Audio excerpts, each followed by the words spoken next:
Welcome back, guys, and today we're going to go over Beginner's Guide to Flexible Dieting.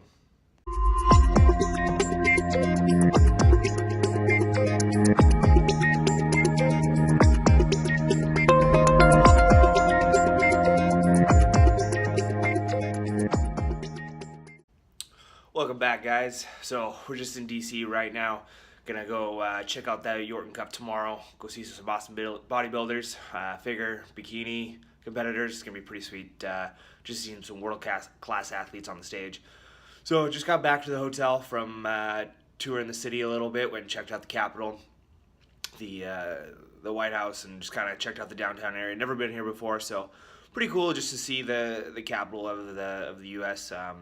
Just a real cool city. Just had a little bit of lunch. Gonna hang out here for a little bit, and then we're gonna go train a little. So today I just want to talk to you about flexible dieting. So flexible dieting has become really popular over the last few years.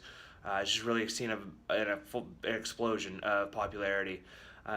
So I was just kind of thinking about it, and it can be pretty overwhelming for a lot of beginners, maybe who people have never really tracked food before. You have all these kind of words being thrown around, like macronutrients, protein, fats, carbs, fiber, nutrient timing, stuff like that. And it can be overwhelming, especially for someone who is just starting out. Like, they have no idea what these things are, and it can be just super confusing. You hear, you can eat whatever you want, and it isn't going to matter. You can eat all the junk food, all the Pop-Tarts, because that's what you see a lot on social media, right? Like, it's, who can eat the coolest food and still fit it into their macros for the day. So I just wanted to take a little bit of time, break down some flexible dieting, and just provide you a bit of a beginner's guide to kind of just figuring out, hey, like, I want to do this flexible dieting thing. What do I need to do? Like, what are my calories? What are my macros?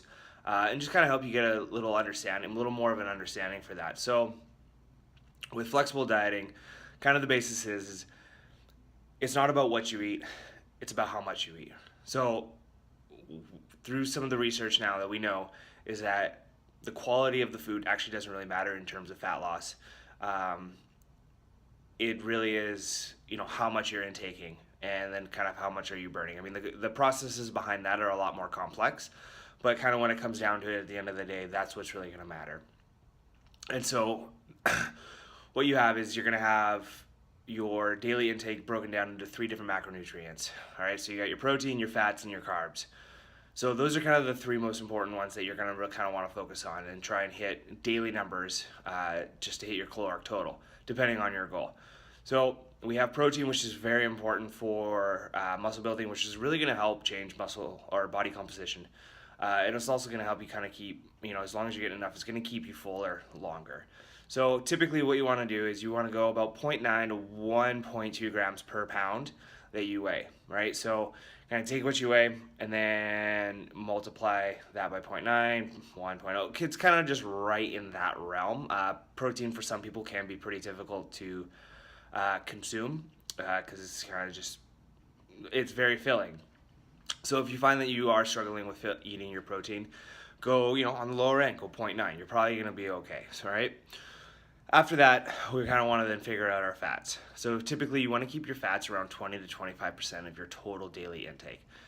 Fats are very important just kind of for your overall health, keeping you fuller because there is a little more calories per gram. And then our last one, our carbohydrates. So that should kind of round out the rest of your diet, the rest of your caloric intake. All right, so what this says is this is going to help us train better. So these are still very important for us. I know a lot carbs have really gotten a bad rap over the last few years of, being fat. It's the cause of fat gain, and that's just not the case.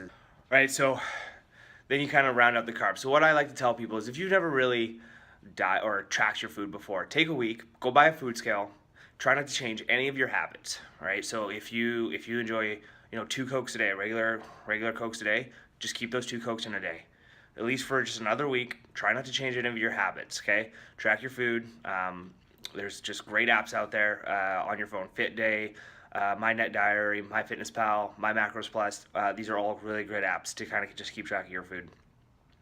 So keep track of your normal habits, okay? See where you're at, right? So the end of the week, you take your protein, your fats, and your carbs, okay? Add them all up each day, all right? So Monday through Monday, boom, okay? And then you take, same with your carbs, same with your fats, all right? Add those up, divide by 7, right? 7 days in a week, and then you're gonna get roughly the average of your macronutrient for each day.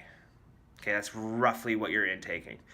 All right, so then you wanna take that, and what I would like to do is, if your protein is really low, which is very typical for a lot of people, I will take calories kind of out of the carbs and the fats, and then add those into protein. Okay, so protein, there's 4 calories per gram of protein. There is 4 calories per gram of carb, and then per gram of carb, and then there's 9 calories per gram of fat. All right, so a good way of doing that, you can just take a little bit out of those carbs, a little bit out of those fats, make sure we kind of get in that protein intakes, right? So we can start promoting anabolism, so some muscle building to help raise that basal metabolic rate, which is then going to help kind of start bringing that fat down, getting that weight loss, and then just try and hit those carbs and those fats, okay?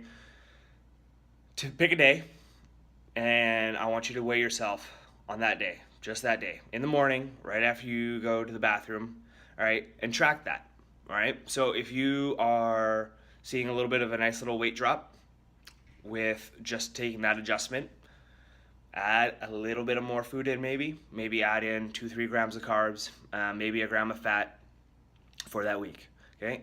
Hit those numbers for the week, boom, okay?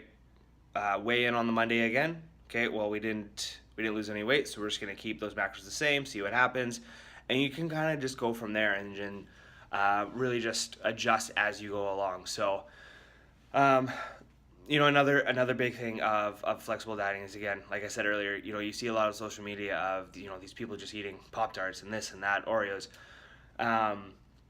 and you kind of get the flexible dieting is kind of this bad rap of, you know, you can just eat all the junk food in the world and it's not really gonna matter. Well, it's still gonna matter. It kind of goes to, you know, a lot of these, you know, junk foods have a small amount of food for high calories, right? So we want to view flexible dieting as having a bank account, and you have, or credit, sorry, and you have a certain amount of money that you get to spend each and every day.